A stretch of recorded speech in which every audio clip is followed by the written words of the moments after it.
What's up, everybody? Welcome back to the channel. Today we're going to be doing some hood vent modifications on my Jeep here. I got a 2010 Jeep Wrangler JK that I put a 10th anniversary hood on, and we're going to be getting rid of these old crummy stock vents, and we're going to be putting on these Motobilt vents that they just came out with. So we're going to be doing that today. All right, before we get to putting on these hood vents, I'm gonna talk about my hood. I'm sure people will ask me questions, so I'm just gonna put it out there. So my Jeep is a 2010. 2010 did not come with the 10th anniversary hood. I actually bought this hood. This is a DV8 replica hood. Pretty good hood. My paint job is not very good. I actually painted this with a rattle can paint job, duplicolor with some two-part clear, two-time clear or whatever. It did not stick very well. So, but anyways, DV8 hood. So this hood, like I said, is a good hood. Did the mods where you did like the JL hood latch, which is really good. It stops the hood from doing that flopping thing where it just flops. Stop doing that. Had to do a mod for these.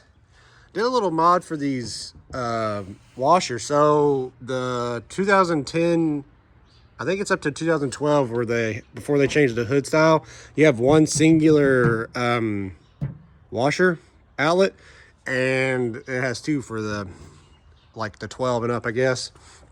So these are actually aluminum. I kept buying the AEV ones because AEV actually makes a kit because their heat extractor hood, it's like this for the two washer fluid. They just kept cracking, man. The plastic, it just gets, I guess it gets so hot underneath there. I mean, it's right above the back of the engine. So I'm assuming it gets super hot, but they crack. So these ones are aluminum and they flow a lot more water too. So if you get a lot of mud on your windshield or whatever, really good.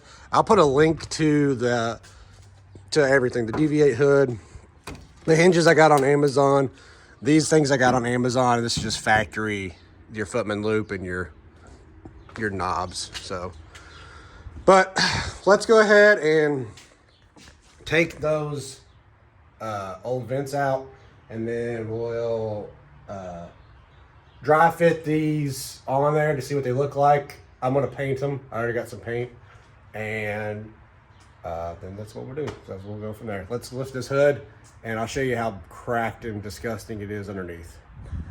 All right, with the hood up here, you can see that there is a vent. So there is a factory vent right here, and it goes right to the front.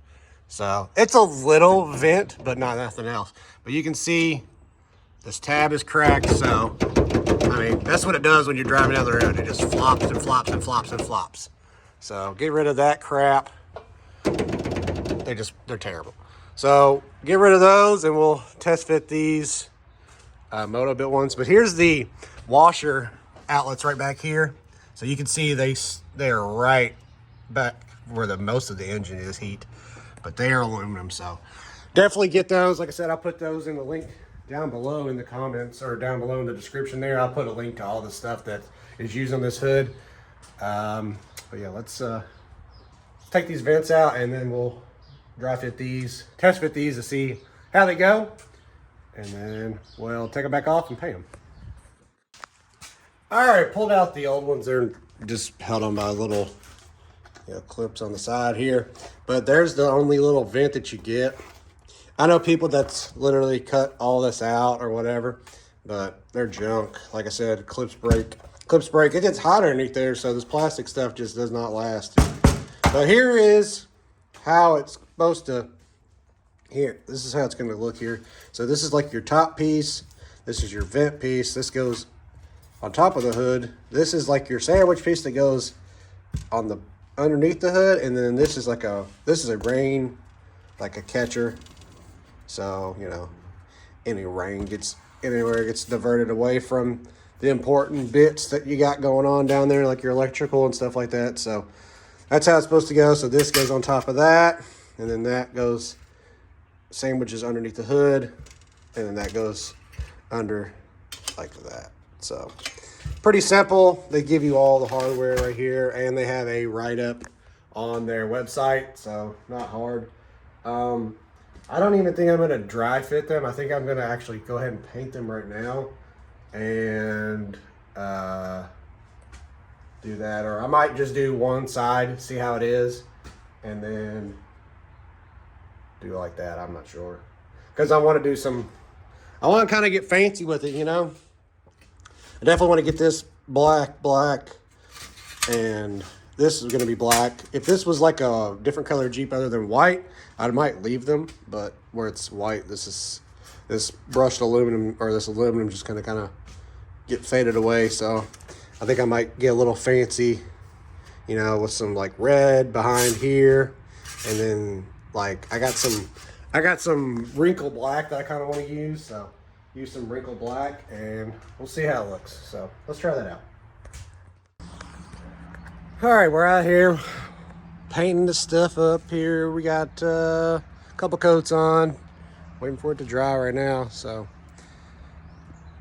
when it dries up good, we'll put it together and see the final product. But it's not really that warm out here. It's getting warmer, but this I used this is what I used. So I used roll cage. This is the stuff I had: roll cage and chassis paint, VHT, and then I used the Sprinkle Plus from VHT. I haven't had really good luck with that Wrinkle Plus stuff. It's really hard to use. You can see it's kind of wrinkled. It takes forever for it to dry. And then this is the red that I used. This is just red engine paint that I had. Just red. So we'll see what it looks like when it's all together. It should look pretty cool. All the black, and then this part right here will be, behind that will be red. So you can see like the Motobilt logo and this honeycomb effect. So get that all dried up, let it dry for a little while, and then we'll put it together and get this thing finished. All right, so they're dry enough. So this is what I did. I backbashed that, so now it's red, and it'll show through like that. This will not be like that when you get it all bolted up, but it's done. The texture turned out pretty decent. Kind of looks weird, but it'll keep drying. So I got some fingerprints in it, so you know, and there's some runs, but that just adds to the texture. You know, adds to the individuality. But we got all the trays painted up, so we get the hardware here, find out what size Allen that is right there, and then we'll put it together. All right, so this is the next couple days later. I tried to put it together that day, but the paint was still too wet and it was just smearing everywhere. So I let it cure for a while, and now I'm back on it. So this Deviate hood does not actually work exactly like a 10th anniversary hood. I had to bend this lip back. You can see it over there. I had to bend the lip back so you can get the sandwich piece in behind it, and it's really fiddly. You gotta hook one bolt, tighten it, you know, move to the next bolt. I used a punch, a center punch, if I can find it, right here. This right here has been helpful. I move it, I put it, it goes all the way down through, and I can move it around or whatever. But I finally got one done on the back side. Now I just have to put the drip tray on. But finally getting this done. Like I said, been real fiddly, but I'm going to finish with the next one, and then we'll show you the finished product. All right, finally got it finished. The driver's side went way easier than the passenger side did, I guess because I already had all the tools out and everything, but it's done. Don't mind my hood. The hood is in dire need of some help, but the vents are in. As you can see, they are in the black with the red with the, you know, chrome button head bolts. Not too bad, not too bad. The actual functioning, you know, functioning vents, they, you know, will actually bring hot air out of your hood instead of not. So, but it goes good with my red, you know, accents. Red, red, red. So pretty similar. I mean, they're similar to what I had, but you know, actual functioning stuff. Made of, you know, you could have left them bare aluminum, but like I said, I painted them. So the painting part was probably the most time consuming part, of course, because, you know, paint takes forever, but it's done. So, you know, hit up Motobilt if you want a set of these. They make them for the JK and the JL, the YJ, the TJ. They make hood vents for all kinds of things. They are even, I saw that if you got Highline fenders on your TJ, they got vents for those now too. Or Highline, the Highline hood, you know, the little thin hood for your TJ rock crawler. They even got vents for those now. So Motobilt's out here making all kinds of cool products now. Not sponsored or anything, but you know, I like a good company like Motobilt. So next thing, I got a freaking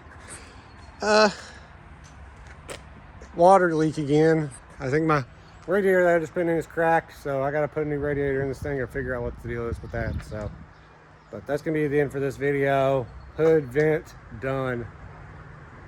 Took a little while, longer than I thought, but it's a good little project for you. If you got a 10th anniversary hood, a DV8 replica hood, or any type of replica hood, just remember, if you got a DV8 hood, you are gonna have to modify the hood by bending it a little bit. But other than that, works real great. So thanks for watching. Hit that like button, subscribe if you haven't already. Drop a comment down below. Do you like this mod? Should I just cut the ones that I had?